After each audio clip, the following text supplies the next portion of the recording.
최근 며칠 사이에 상당히 많은 뉴스가 있었죠.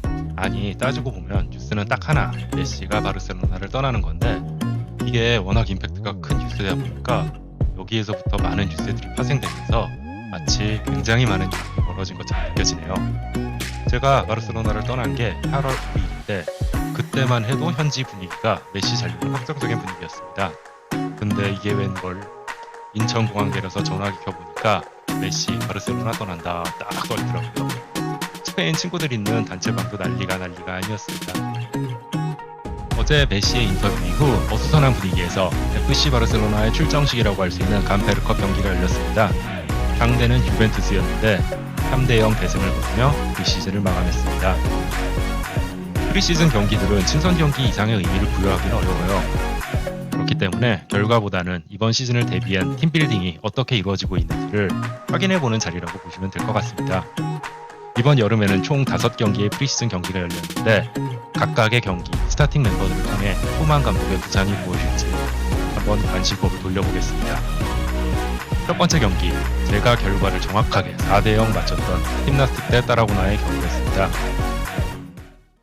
그래서 이 몸 푸는 것만 보고 예상해보건데 한 4대0 정도 바르셀로나 승리를 지켜보겠습니다. 편의상 그냥 나스틱이라고 부를게요. 이번 여름에는 유로, 코파 아메리카, 올림픽 등 국제대회가 많이 열려서 많은 선수들이 프리시즌을 팀과 함께 보내지 못했습니다. 주요 선수들의 복귀가 상당히 늦어졌는데 특히 첫 번째 경기였던 이 나스틱과의 경기에서는 2군 스쿼드가 멤버의 상당수를 차지했습니다. 저는 현장에서 이 경기를 직접 지켜봤는데 2군 선수는 2군 선수입니다. 이게 무슨 말이냐 하면은 실력차가 꽤 많이 나요. 1군 선수하고 함께 뛴다는 사실에 부담을 느껴서 제 기량이 안 나오는 걸 수도 있는데, 예를 들면 이날 왼쪽 백을 봤던 선수가 발데라는 선수인데 실제로 그렇게 못하는 선수는 아니겠죠. 바르셀로나 2군에서 어쨌든 꾸준히 뛰고 있던 선수니까. 근데 보기만 해도 긴장해서 약간 안절부절 못하는 게 느껴질 정도로 굉장히 불안한 모습이었습니다. 굉장히 쉽게 처리할 수 있는 패스길이나 공간이 있었음에도 불구하고 골을 받으면 당황한 게 느껴질 정도였습니다. 여기 멤버에서 1군 선수라고 볼 수 있는 선수들이 지금 표시된 선수들인데 공격 라인 3명이 전부 2군 선수인 걸 확인할 수 있어요.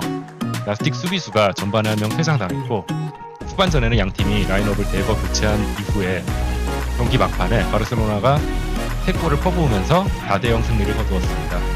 글쎄요, 스코어 자체는 만족스러울지 모르겠지만 경기 내용 측면에서 절대 높은 점을 주게 될 것 같습니다. 두 번째 경기, 지로나와의 경기였죠. 선발 라인업은 다음과 같았습니다. 나스틱전과 마찬가지로 공격은 전부 2군 선수들입니다.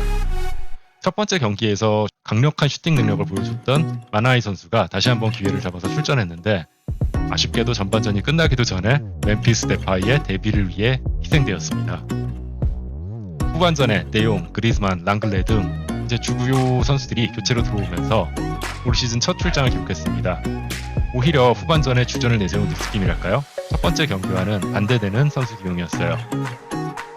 데파이 선수의 활약은 굉장히 훌륭했습니다. 바르셀로나 선수로 뛴 첫 경기였음에도 불구하고 자기가 갖고 있는 장점을 잘 살리는 플레이에 주력했고 파괴력도 상당히 좋았습니다. 하지만 이 경기에서 가장 인상 깊었던 것은 세컨 유니폼이 훨씬 이쁘다는 점이었습니다. 세 번째 경기, 독일 슈투트가르트와의 원정 친선 경기였습니다. 처음으로 요한 크루이프 스타디움을 벗어나서 치른 경기인데요. 바르셀로나는 독일과 오스트리아에서 전지훈련을 거쳤는데 이제 메시하고 올림픽 대표팀에 출전했던 페드리, 에릭 가르시아 정도를 빼면 대부분이 스쿼드에 합류한 이후입니다. 선발 라인업을 보시면 공격진에 데파이와 그리즈만이 들어가면서 무게감이 확 달라진 걸 느낄 수 있습니다. 17살에 불과한 데미르가 오른쪽 공격수로 나서서 상당히 흥미로운 모습을 보여주었습니다. 미드필더로 출장한 가비는 2004년생의 매우 어린 선수인데 몸이 가볍고 터치가 좋았습니다. 근데 아직 약간 흐름을 읽는 능력이 좀 부족하다는 생각이 들었고 상대의 강력한 푸시에 좀 고전하는 모습을 보여줬습니다. 잠재력은 상당히 있는 선수라고 생각이 돼요. 네 번째 경기는 살츠부르크와의 경기였습니다. 대표팀에 갔던 선수들이 돌아오면서 조르디 알바, 부스케츠 등이 합류하면서 라인업이 든든해졌습니다만 결과는 첫 패배.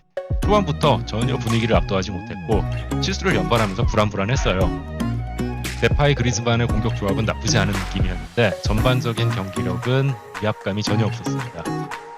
브레이스웨이트가 강제 득점을 당하면서 1대1 무승부 엔딩을 기대했으나 후반에 대거 교체된 어린 수비수들이 공 쫓아서 우왕좌왕하면서 결국 종료 직전 실점하면서 첫 패배를 기록했습니다. 그리고 어제 열린 유벤투스와의 마지막 프리시즌 경기, FC 바르셀로나의 출정식이라고 볼 수 있습니다. FC 바르셀로나의 설립자 요한 감페르의 이름을 붙여 감페르컵이라고 작은 컵 대회 형식으로 진행이 되며 매 시즌 제법 이름 있는 팀들을 초청해서 친선 경기 형식으로 진행됩니다. 메시 이름 하나 빠지는 게 확정됐을 뿐인데 10년 이상 유럽을 호령했던 FC 바르셀로나의 무게감이 전혀 느껴지지 않는 스쿼드입니다. 무난하게 3대0 승리를 거뒀고 내용도 나쁘진 않았습니다. 근데 이 팀을 보고 있으면은 이번 시즌에 뭔가 이뤄낼 수 있다 이런 느낌은 별로 들지 않는 팀이었습니다. 제가 예상해본 이번 시즌 2021-22 시즌 스쿼드입니다. 우선 공격진은 메시 하나 빠진 걸로 무게감이 절반 이상 빠졌습니다. 데파이가 팀 합류 이후 괜찮은 모습 보여주고 있고 그리즈만도 메시가 빠진다면 그동안 메시 위주로 진행되었던 공격진에서 더 많은 역할을 수행하면서 이전보다 좋은 경기력을 보여줄 수 있을 것으로 전망됩니다. 그리즈만과 데파이가 주전 한 자리씩을 가져가고 남은 한 자리는 빠른 발을 가진 선수 덴벨레나 안수파티가 맡을 것으로 보입니다. 아구에로는 아직 데뷔를 하지 않고 있습니다만 워낙 역량이 뛰어난 선수인 만큼 활용만 잘하면 진짜 좋은 옵션이 될 것 같아요. 그런데 그리즈만, 멤피스 데파이, 덴벨레, 안수파티 굉장히 빠르고 활동량이 좋은 선수이기 때문에 후만 감독이 공격 라인업 구성에 어떤 색채를 띠느냐 이거에 따라서 아구에로의 출장 빈도수가 정해질 것으로 보입니다. 브레이스웨이트는 더욱 입지가 좁아지리라고 생각이 됩니다만 공격수의 부상 빈도가 다른 포지션에 비해 훨씬 빈번한 만큼 기회가 없지는 않을 것으로 전망됩니다. 프리시즌을 통해서 여러 어린 선수들이 모습을 비췄는데 현실적으로 1군에서 뛸 기회를 받을 선수는 제가 보기에는 데미르 선수 하나 정도가 될 것으로 보입니다. 미드필더를 봅시다. 그동안 FC 바르셀로나의 최대 강점이었는데 이제는 가장 큰 문제점이 되고 있죠. 차비, 이니에스타 은퇴 이후 팀의 대체자를 찾는 데 실패했고 그나마 데려온 선수 중에 기대 수준에 맞춰준 선수는 내용 하나뿐이었습니다. 부스케츠는 여전히 좋아요. 잘 하고는 있는데 매년 눈에 띄게 활동량이 줄어들고 예전만큼 번쩍이는 플레이의 빈도수가 높지가 않습니다. 피아니치는 이제 완전히 교체 멤버로 떨어진 느낌이고 쿠티뉴도 큰 기대가 되진 않습니다. 본인도 경기하는 걸 보면 좀 동기부여가 되지 않는 듯한 모습입니다. 여기에 아마 유로 2020 올림픽 등을 통해서 성장한 빼드리가 대용 부스케츠하고 함께 기본적으로 미드필더 3자리를 구성할 것으로 보입니다. 만능 선수 세르지 로베르토, 여기에 쿠티뉴, 피아니치, 리키 푸이치 정도가 적당히 로테이션을 돌 것 같고 프리시즌에 눈에 띈 선수인 가비, 뽀야도 정도가 종종 기회를 받을 가능성이 있어 보입니다. 특히 가비 선수는 어린 선수고 FC 바르셀로나의 구단 철학 자체가 어린 선수들에게 기회를 주면서 성장시키는 스타일이기 때문에 일단은 출장 기회를 상당히 받을 수 있을 것으로 전망이 돼요. 수비 라인, 현재로서는 가장 예측하기 힘듭니다. 사실 랑글레, 피케, 알바, 데스트 이렇게 4명의 확실한 포백 멤버를 갖고 있기는 합니다. 근데 최근 2년간 알바하고 피케, 노세아가 눈에 띄게 진행되고 있어서 이 4명이 그대로 나오는 경우가 그렇게 많지는 않을 것으로 보입니다. 올림픽 팀에 참가한 에릭 가르시아가 우선적으로 랑글레와 피케의 백업을 맡을 걸로 보이고 거기에 움티티, 밍구에사, 아라오 이런 선수들이 있는데 움티티는 이번 여름 이적장에서 매각이 안 될 경우 겨울 이적장의 매각을 위해서 시즌 초반 출장 기회를 좀 받을 가능성도 있어 보입니다. 골키퍼는 큰 변수가 없어요.